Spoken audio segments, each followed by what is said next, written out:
Shiti bakunze mubana natwe ku Mubavu TV online ni Clement Bagemaye twagarutse ubu turi hano aho tugeze mu karere ka Rwamagana mu murenge wa Nyakariro. Hagaragaye inkuru y'abaturage bari bafite ikintu kimeze nk'imyigaragambyo bavuga ko amafaranga yabo bayimwe bayabuze kandi batazi n'impamvu. Mwagiye mubona mu nkuru zacu ariko noneho twagerageje kubagerera kuri tere noneho ku biro bikuru neza bya Sako ya Nyakariro twatwicaranye n'umuyobozi w'Isako cooperative bumwe niko nabonye byanditse hanyuma agiye kutwibwira noneho tubwire abaturage bagize complain bavuze ko bagaragaje kabaro bafite kwera amafaranga yabo atavugwaho rumwe byagenze bite mwatangira mutwibwira manager turi kumwe nawe mukanya turaza no kuvugisha n'undi mupapa twicaranye ariko manager mwatangira mwibwira abakunzi bu Mubavu TV online. Murakoze kuba mugeze hano kuri Copec ubumwe bwa Nyakariro.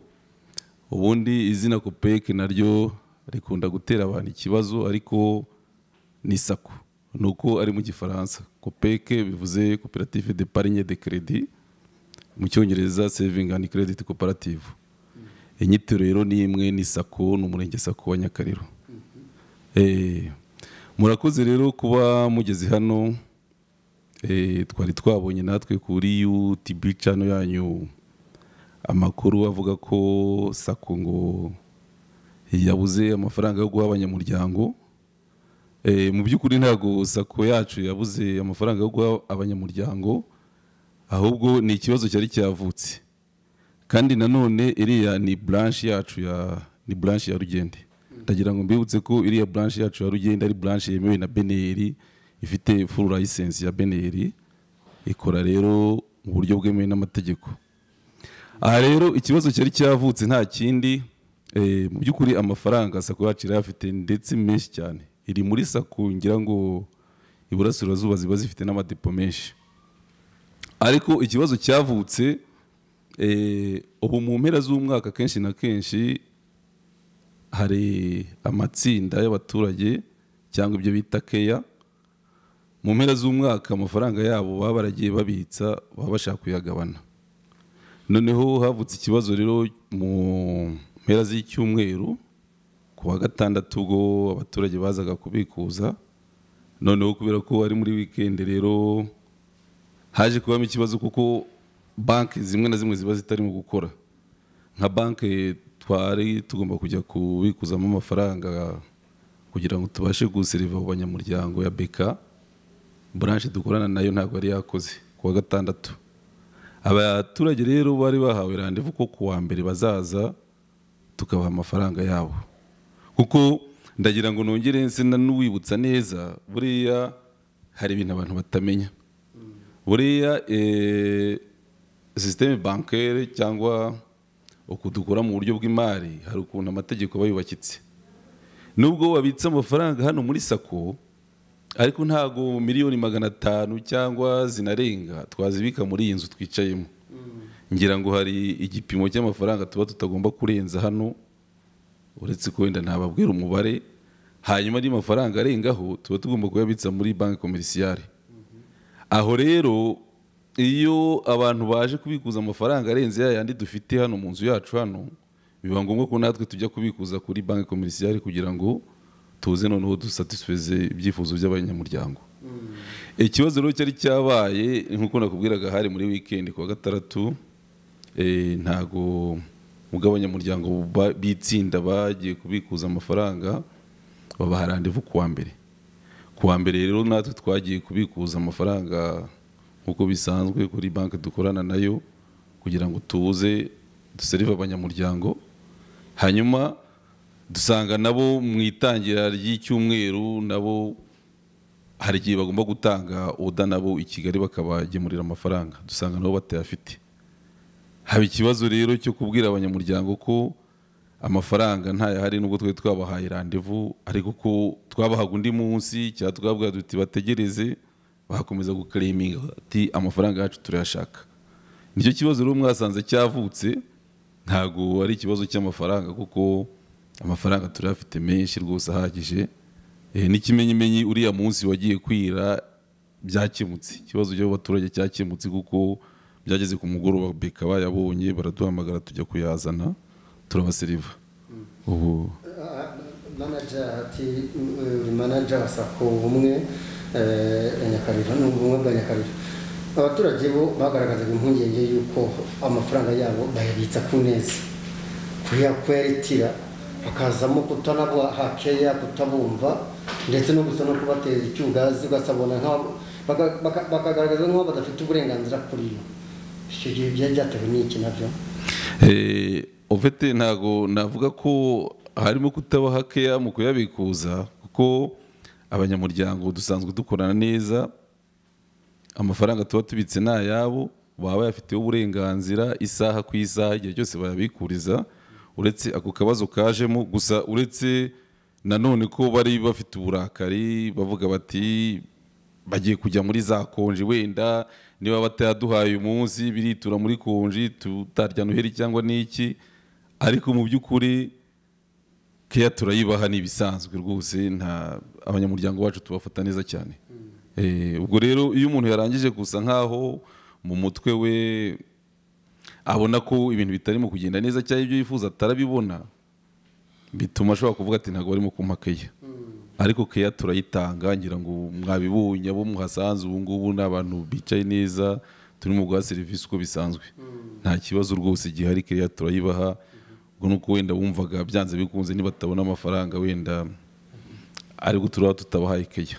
Amakuru yacu mwakurikiye kandi mwaramenye ko twageze na muyobozi twaganiriye mu kagari,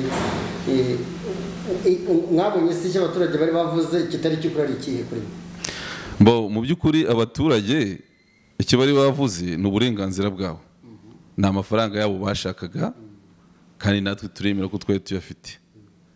Ubwo rero kuvuga ko babuze uburenganzira bwabo, ku ruhande rumwe bafite ishingiro, kuko imyumvire igendanye n'amabanki ntabwo ari buri wese ushobora guhita yumva, kuko muranabizi no ku mabanki makuru ko ushobora no kujyaho ugasanga network yabuze umunsi wose, ariko kubera ko wenda revo y'abantu cyangwa uko abantu bumva ibintu ntabwo bahita babyumva kimwe, ariko ubundi ni uko nguko byari bimeze. Turi kumwe n'umupapa hano, turagira ngo nawe atubwire imikorere ya Sako hano muri Nyakariro imeze ite, cyane cyane nk'uhagarariye abaturage. Banza utubwire n'ibyo ushinzwe muri iyi Copec ubumwe bwa Nyakariro, banza utwibwire. Murakoze, njye nitwa Witonze Justin, akaba ari njyewe umuyobozi w'iyi Copec ubumwe bwa Nyakariro. Mu by'ukuri rero imikorere y'Isako ni imikorere iri ku rwego rushimishije, haba ku rwego rw'umurenge ndetse ku rwego rw'akarere. Nyuma yo ku rwego rw'akarere wenda nabyo birashoboka, ariko ndabwiza ukuri ko urwego ikoreraho cyangwa nuko imeze kugeza ubu imikorere yayo iri ku rwego rushimishije, mu buryo atari uburyo bwo kwirarira, ni ibintu bizwi bijyanyije n'andi masako cyangwa izindi Copec nyine zikorera mu karere kacu. Ni ukuvuga ngo ni njyewe umuyobozi wa bodi, icyo bita komite d'administration, ni perezida w'iyi Copec ubumwe bwa Nyakariro. Amakuru y'abaturage bari biriwe hariya kuri branche ya Sako ya Rugenge, amafaranga bayabuze batatanye bababaye. Ibyo muri perezida ubikora w'iki, wabyakiriye ute?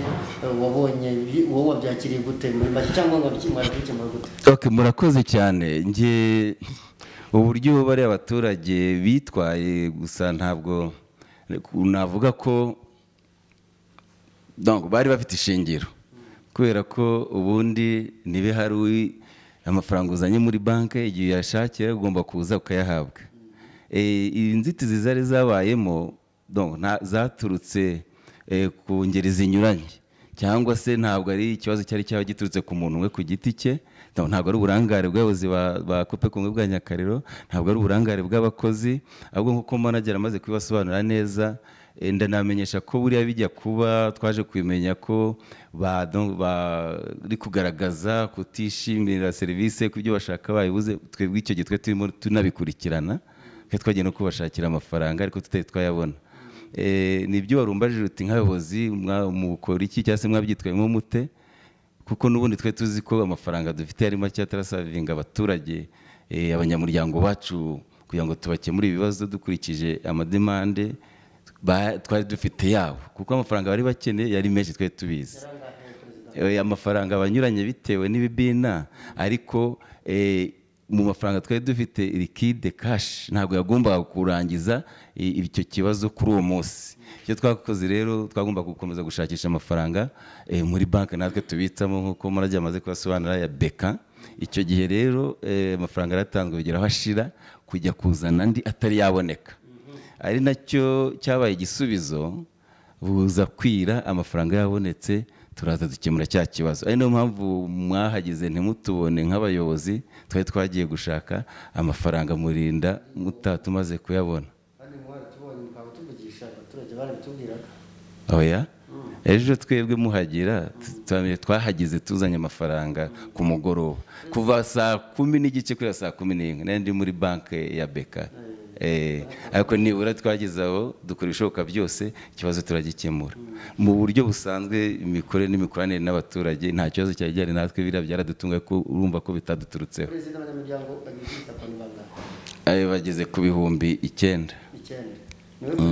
Ingewe nose umusanzwe abaturage bahano ba service bakishima, nibwo bwari barugambye. Voilà, urakoze kuri icyo kibazo cyiza. Dore hano n'ubu barahari, mushobora kugira icyo mubabaza mugasubira n'ahandi mukagira icyo mubabaza. Birumvika nk'umuntu wari ushaka amafaranga, baba bafite rendez-vous yo kwa gatandatu tubura amafaranga, baba rendez-vous yo kuwa mbere dutinda kubona amafaranga. Nk'umuntu waje ushaka amafaranga, kandi akenshi ni amatsinda nk'uko yabasobanuriye, niwe umuntu umwe ayobora itsinda rya nka 30. Kubura amafaranga iminsi 2, abo baturage bafite ikibazo, abanyamuryango bafite ikibazo. Kundi ruhande turabumva, kubera ko batazi wenda bisaba kwigisha no guhozaho uburyo amabanki agenda akorana. Abaturage bo bazi ko iyo baje kuduha amafaranga ntibazi ko natwe tuba dufite umubare ntarenga uba muri iyi nzu, andi tukajyana ku mabanki adukuriye, tugende ku mategeko ajyanye nyine n'amabanki cyangwa n'ibigo by'imari biciriritse. Icyo gihe rero amafaranga twari dufite yaradushiranye, aho twagiye kubikuza natwe aho tuyashyira biba ikibazo, dusanga ntayahari kuri beka ishami dukorana naryo. Haba ikibazo cyo gutinda gutya, amafaranga yabuze mu gihe gitoya mu masaha makeya. Ariko byari bibabaje, birumvikana abanyamuryango baravuga bati iminsi mikuru irageze, dushaka Noheli, hari ibyo dukeneye kugura. Kundi twarabumvise icyo gihe kandi impera z'umwaka ziba zigeze. Nibyo niyo mpamvu natwe byaturaje ishinga, turavuga duti turakora ibishoboka byose iki kibazo kirari gikemutse, kuko nikitanakemuka beka irakora ibishoboka byose itwohereze no ku cyicaro gikuru, ariko turari tubonye amafaranga. Ibyo byatanze n'umusaruro, ariko ikibazo twari tugikemuye. Perezida, abaturage bakunda kugira ibibazo na bimwe iyo bahuye n'itangazamakuru. Bari abantu bavuye ku itangazamakuru ko babaye batizeye ibyo bari gukorerwe, ko babaye yesini batashatse kubitaho ndetse batabaha ibyo bashakaga. Abaturage bavuze ubijeje umutekano ungana gute, twari aba manager n'abazajya babaha inguzanyo cyangwa na keya? Oya, bari abaturage ahubwo ntabwo ko ngombijeje umutekano ungana iki, ahubwo ni twebwe twakagombye kugira icyo tubasaba. Nitwe muri rusange biraga ko ari twe twababujije ahubwo umutekano, ntabwo twebwe rero nitwe twakagombye kubaha kwaho. Oya, ari amakuru batanze ntabwo ari ibihuha, amafaranga ari yabuze. Ntabwo natwe tuvuga ko amafaranga yari ahari akitwara nabi. Ntiyari ahari muri kese, ntiyari ahari no muri kese. Voilà.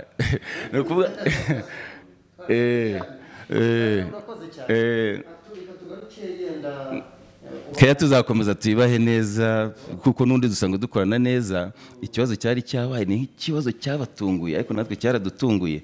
Kuva kibatunguye rero urumva ko nabo barishishaga ati ibintu ko bishobora kuba atari ubuhoro, ariko ubu tuzi ko batugaruriye icyizere, kandi n'ubu nzi ko tuzakomeza gukorana neza cyane rwose. Batuze ibishyira mu tuzo serivisi tuzakomeza tuzibakorere, kandi natwe ntabwo bitwaye nabi cyane ugereranyije n'ikigero byavugwagamo cyangwa n'amafaranga bari bakeneye. kuko ntabyo bangije, ntabyo bahutaje rwose, bumve ko aricyo kibazo cyari cyabaye natwe kitaduturutseho, kandi aho twe turi nk'abayobozi twe turi kugikurikirana n'ikimenyimenyi ni uko bwije ikibazo tumaze kugishyira mu buryo. Amatsinda se ni amatsinda ni ukwizigama, urabona hariho ibyo bita keya, umuntu arakora nibe ari nyakabyizi akavuga ati nimpembwa wenda 1000 ku munsi, mu cyumweru ni 6,000, iminsi 3 y'akazi muri keya ni mu matsinda yo kwizigama nzajyana wenda 1,500 cyangwa 2,000. none icyo gihe rero bo bafite uburyo bayagabana mu gihe runaka, urumva bya 2,000 mu mezi 6 aba yagwiriye, baza bayagabana, ugasanga buri muntu afite nk'ibihumbi 250, umwe 50 bitewe n'ayo yagiye yizigama, agahita agira igikorwa akora gifite akamaro. Urugero ashobora guhita agura inka, akaba yasana inzu ye, ariko urumva ko ibyo biterwa n'uko aba yarakoze uko kwizigama. Ibyo rero babikora nk'inshuro 2 mu mwaka, hagati mu mwaka no mu mpera z'umwaka. Ubu rero ni iyo gahunda iriho yo kugabana, umutekano barawufite, n'amafaranga barahari, barayabona rwose. Ubu ikibazo twagikemuye, twakoze ishoboka byose tujya gushaka amafaranga ku rwego rwisumbuye rwa beka. Manager, dusoza yego, iyo habaye ikibazo hagati ya sako na banki mukorana ariyo beka, bikabateza ikibazo hagati yanyu n'abaturage, beka yo mubona itabahemukiye? Urakoze cyane. Ngira ngo nta rubwo ari beka gusa dukorana, twebwe hano dukorana na beka, tugakorana na Koje banke, tugakorana na banki populaire. Gusa impamvu navuze beka nuko urebye ukurikije imiterere y'aho sako yacu yubatse, hari amafaranga tubitsa muri beka, hari nayo tubitsa muri Koje banke, kuko ngira ngo nanibutse n'abantu bajye bamenya n'imikorere yacu. Burya aya mafaranga y'abanyamuryango tuba dufite, ngira ngo tuba tugomba kuyabitsa ku makonti atandukanye.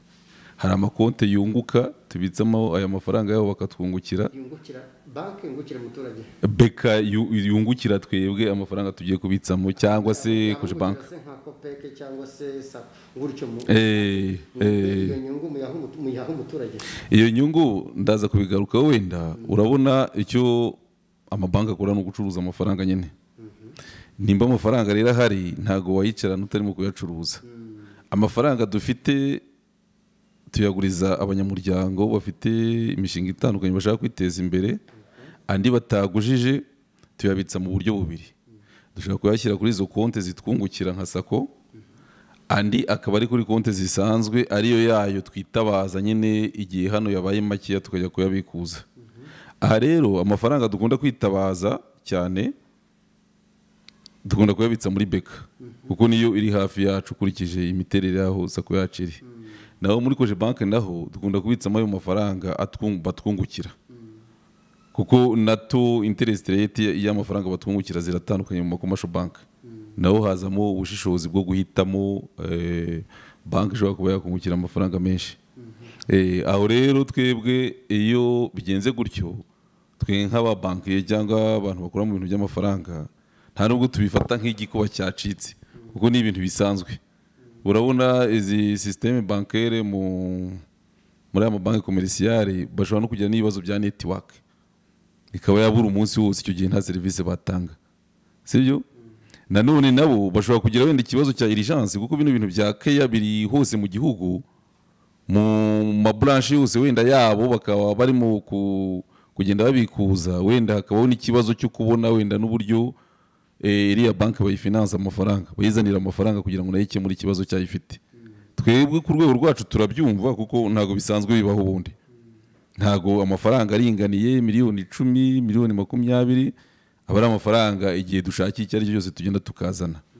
Nabo rero nimba iyo kese barahuye nabo, numva nta gikuba kiba cyacitse.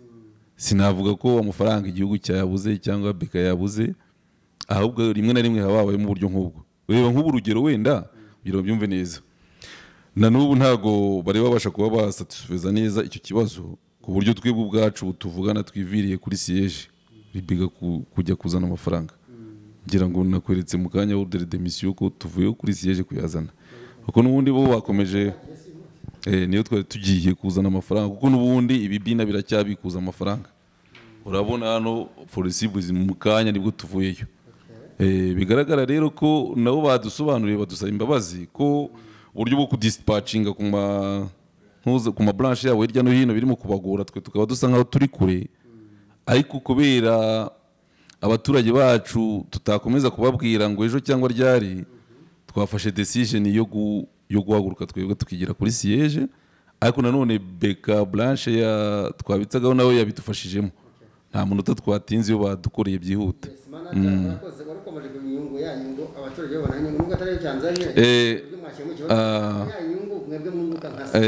Icyo nicyo nagiye kugusubiza, nicyo nagiye kugusobanurira. Ubundi ngira ngo muzi ko iyi gahunda y'imirenge sako yatangiye muri 2009, twe twabonye icyangombwa cyarasiye muri 2010, dutangira duhereye kuri zero dufashwa na leta ari ihemba abakozi bwa mbere, kuko urumva barizigamaga, ntabwo twe twagatangira kuguza ngo tubone inyungu twibe twakwembera abakozi n'ibiki. Navuga rero ko amasako aracyubaka ku buryo ntago ubwasisi tubona abanyamuryango bakwiye kuba babona, ntago turagera igihe cyo kubagabanya, ariko mu minsi iri imbere bizagerwaho. Wenda nk'ubu urugero nakubwira ko nk'iyi sako yacu icyo wakwita nk'imari bwite, nk'amafaranga bagenda bunguka, tugenda twunguka buri mwaka, nta nubwo ari n'ibanga, tumaze kugera nko muri miliyoni hafi 180 uhereye igihe sako yatangiye. Izo ni inyungu, ni umutungo bwite w'abanyamuryango ba sako. Igihe runaka, igihe beneri izabona ko ari ngombwa cyangwa se ibigo bidukuriye babona systeme y'imirenge sako imaze kuba stable cyangwa imaze kubakika neza, ntekereza ko hari igihe bazaduha uburenganzira noneho bakaba batangira kubona dividend cyangwa se ubwasisi kuri ayo mafaranga yabo. Urakoze cyane twaganiriye, urakoze. Ati natwe twakirageje gukemura iki kibazo byihuse. Nabajije perezida w'abanyamuryango aravuga ngo abatanze amakuru nta kibazo. Wowe batanze amakuru nko kuri ntabwo bigutere? Ahubwo ngewe ikiba kinshimishije cyane, ahubwo byambabaza babonye serivisi itagenda neza bagaceceka, kuko twebwe iteka duharanira gukora ku nyungu z'abaturage cyangwa z'abanyamuryango bacu.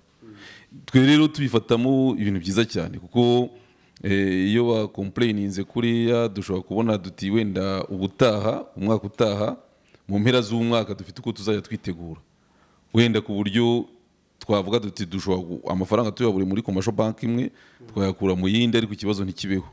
Bira rero ni byiza kuko biratwigisha ku buryo tugomba kunoza imikorere yacu mu myaka iri imbere, ku buryo akenshi na kenshi muri ibi bihe bakenera amafaranga yabo ari benshi, hari izindi ngamba tuzaba twafashe ku buryo ikibazo nk'iki kidashobora kongera kubaho.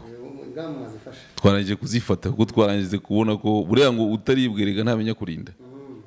Iyo umuturage abuze amafaranga ye ntabwo bidushimisha, ariko atari ukuyabura, ntibabyumve ngo ni ukuyabura, amafaranga aba ahari, ahubwo aba ari iyo nzira bigenda binyuramo kugira ngo tubone amafaranga kuri banki tuyabazanire, cyangwa se n'ubu yaba menshi hano natwe tukayajyana kuri banki, bajye babyumva ko abaturage bafite ukuri, kuko hamaze igihe humvikana za sako ziba amafaranga, abantu baregishije ibyo byumba urwego rw'igihugu, abona za sako bari bagize impungenge ngo ntayahari, kandi ese basabaga nkangahe manager?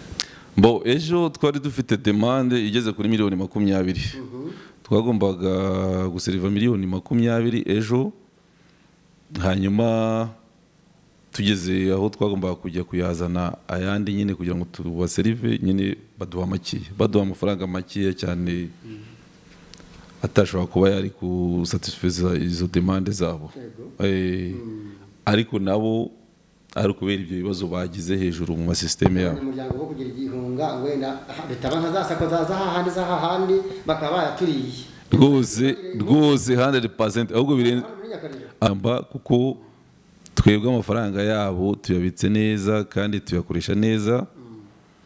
Abashaka inguzanyo barazibona ku gihe, bakanishyura neza ugereranyije, kuko nk'ubu ngubu urugero wenda tuvuze no ku by'inguzanyo ntago bakamira mu kituza, abanyamuryango bacu baragerageza, kuko ugereranyije nk'ubu turi kuri 7% by'ubukererwe inguzanyo zitishyurwa neza, mu gihe wenda igipimo cya beneri n'ibyo wenda cyo kivuga 5%, ariko ugereranyije n'ibibazo bya covid twahuye nabyo nuko bagerageje gukomeza kuba inyangamugayo, mbona rwose nta kibazo gihari.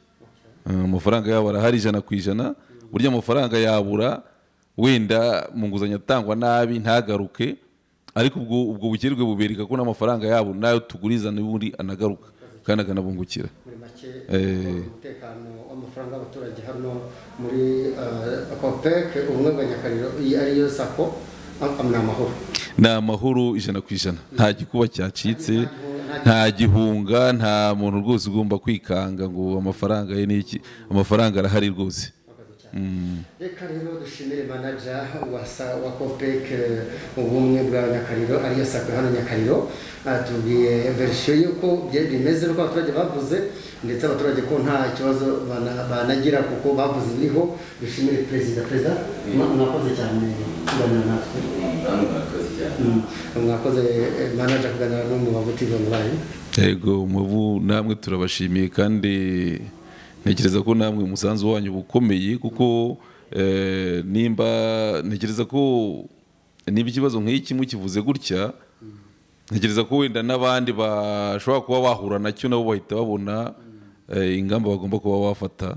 Ibi nabyo ni byiza kuko bituma abantu bakanguka, bagafata ingamba zituma abanyarwanda abanyamuryango bakomeza kubona serivisi zabo amasako tubaha n'ahandi hose. Kandi mu masako ngira ngo ntekereza ko ntabwo twenyine turimo guhura n'ibi bibazo gusa, hari imbuga duhuriyeho nyinshi tuba tuvuga n'abaturage bandi bo mu yandi masako bumvireho, ntabwo amasako yabuze amafaranga, nta gikuba cyacitse rwose, amafaranga yabo turayabaha uko bikwiye.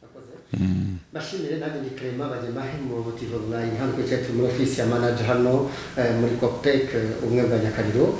Atubwiye byinshi, abaturage batubwiye byinshi mwabyoneye, ariko natubwiye byinshi we na perezida uhagarariye abanyamuryango bagera mu 9,000 nk'uko yatubwiye. Rero nanjye bashimire kandi mukomeze mumererwe neza aho muri. Ati n'umutekano ni amahoro, bakoze gufata ingamba nyuma yuko twari tumaze guhura n'abaturage, manager tukafasha ingamba, perezida tukafasha ingamba, kandi gutarenga ngo ntagira gute. Ibintu nk'ibyo rero ni byiza, mujya mutubwira muri hose twebwe tuzatuza direct. Ubonye ko turi direct ariko rwose nabibonye rwose, ntago mutinzamo kandi nibyo koko buriya ukomye urusya ku maningasire, buriya ntago twari gushimishwa nuko mwumva uruhande rumwe rw'abaturage natwe mutumvisha uruhande rwacu, kandi ngira ngo mwumvishe ko twari turimo kwirukanka muri iyo process yo gushaka amafaranga kugira ngo dukemure ikibazo cyabo. Mwayiruka mutagira gute kujya no telefone baravuga iyo tubavuze bisaba ko twabavuze kuko tumva twageze kuri tele ntabwo mwavuze ko ndabona byasohotse kandi tuvuga mu babo ntabwo twabura kuza rero. Oya nibyo rwose, yawe clarification yawe ni byiza. Zabashimye rero mukomeze mererwe neza cyane ngaho nuko twibereye ni hano rero kuri COPEC ubumwe bwa Nyakariro, iyo babo bahise COPEC ubumwe bwa Nyakariro, ariko ubundi ni sako ya Nyakariro. Yego nibyo cyane, tubashimye mu kuganira byose bwana manager wa COPEC ubumwe bwa Nyakariro ariyo sako ya Nyakariro.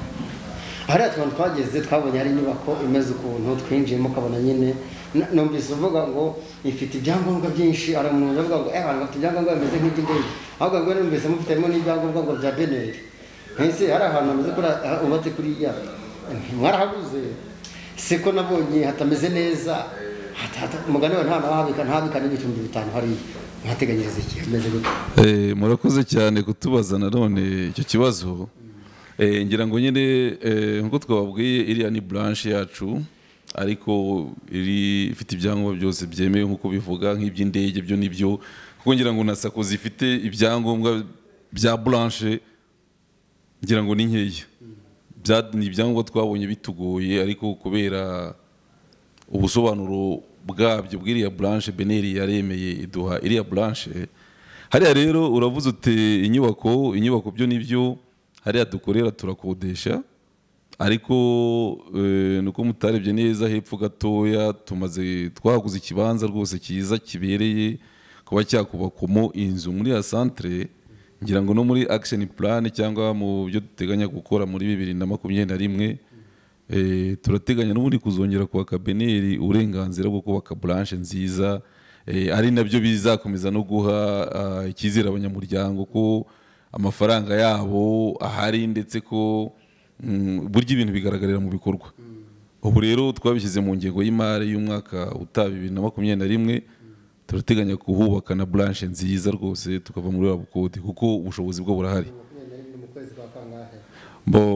Ni ukuvuga ngo twabyize mu nteko rusange ibiteganyijwe mu kwa 10, ariko mu kwa 3 mu nteko rusange yo mu kwa 3 ubundi niyo ifata ibyemezo bya nyuma yemeza budget. Ntekereza ko aho ngaho inteko rusange yarabyishimira nabyemera. Ubwo rero mu nteko rusange yo mu kwa 3 no tuzafata icyemezo cya burundu, twamaze kubona igishushanyo mbonera cyayo n'ubushobozi byatwara, ndetse twarangije no kubyakira uburenganzira muri beneri. Noneho tukaba twahubaka inzu nziza ya branche rwose. Icyo ni ikintu tuzakora. Muri make muzava muri amanege graza amanegeka. Urebye wasanga bavuga ko ari amanegeka, ariko ibyo twarabibonye, turashaka kubikosora rwose. Turahubaka inzu rwose ibereye. Uriya mujyi dore ko hari kariya kagari ka Gishori, ni akagari karimo kwihuta mu iterambere. Urabona ni akagari kari hafi y'umujyi wa Kigali, haza inyubako zitandukanye. Ntabwo rero umuntu ku giti cye yakubaka inyubako iruta ya koperative. Turateganya kubaka inyubako nziza ya koperative igendanye na kariya gace. Murakoze namwe. Hano turi kuri Kopeke umwe bwa Nyakariro, turi kumwe n'umusaza. Muraho papa? Muraho namwe. Ngende umunyamakuru, urabona ko tugenda tuganira namwe, ariko se kuri wowe Kopeke ubumwe bwa Nyakariro uri umunyamuryango wayo, umazemo igihe kingana gute? Ese ibaha serivisi zimeze gute? Yewe mazemo imyaka myinshi, ndumva natangiranye nayo, ndetse muri ba fondateri nanjye ndimo.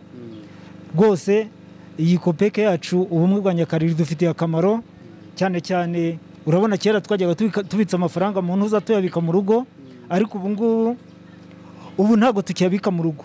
Amafaranga turaza tukayahafasha, igihe twakongera kuyakenera tukongera tukagaruka tukayashyikira nta kibazo. Noneho kandi iyo dukeneye n'inguzanyo, dufite nk'umushinga, uraza ukaguzamo amafaranga bakayaguha, ukajya kwikemurira ibibazo, ndetse ugakora umushinga uhambaye kandi ukayabona bitanakugoye. Murakoze. Nitwa Bizimana Alexandre, nkaba ntuye mu kagari ka Rwimbogo, umudugudu wa Kamashaza. None se kuva wajya muri Kopeke ubumwe bwa Nyakariro hari aho wivanye se, aho wigejeje ku buryo bavuga ngo urayivuga ibigwi? Nayivuga ibigwi cyane. Kuno nayivuga ibigwi, nibyo nakubwiye ko twabikaga amafaranga mu rugo, ariko ubu ngubu amafaranga yacu turaza tukayabikamo. None iyo amafaranga amaje kugwira, ushobora kuyaguramo ikintu. Wenda urugero nkanjye umbajije, nashoboye kwiguramo umudugudu, nashoboye kwiyubakiramo inzu, nashoboye kwikururira umuriro. Ubu mfite umuriro w'amashanyarazi, mfite n'ipikipiki urimo kuyibona hariya. Mfite ibyo byose nagiye mbikesha, iriya ni yanjye. Mbikesha cyane cyane kwizigama, ariko no kuguza no kugerageza gufata inguzanyo. Ati waguzemo umudugudu ni iki? Umudugudu ni ikibanza cyo kubakamo. Ni ikibanza cyo kubakamo, ariko nkaba mfite n'isambu nanone ku ruhande. Serivisi se zigenda neza, bazibaha neza cyangwa araho bagenda babakubita hasi ntibabumve? Serivisi bazibaha neza hano? Urebye serivisi zigenda neza, kuko nkurikije wenda nk'uyu munsi wabonaga ko uyu munsi nuko mutari mwahageze kare twari dufite abantu, ndetse n'amafaranga yarasa nagiye kugabanyuka, ariko ku buryo bahise bashakisha amafaranga, kandi abantu bose ubu n'igihe wageze nyuma abantu bose bamaje kuyabona, bamaje gutaha. Turagushimiye rero ko uganire natwe abanyamakuru. Ubyakira ute kubuganire natwe? Ndishimye cyane, ndetse ntegereje kwibona kuri televiziyo yanyu. Ni televiziyo yitwa Umubavu. Murakoze. Murakoze, turagushimiye. Namwe.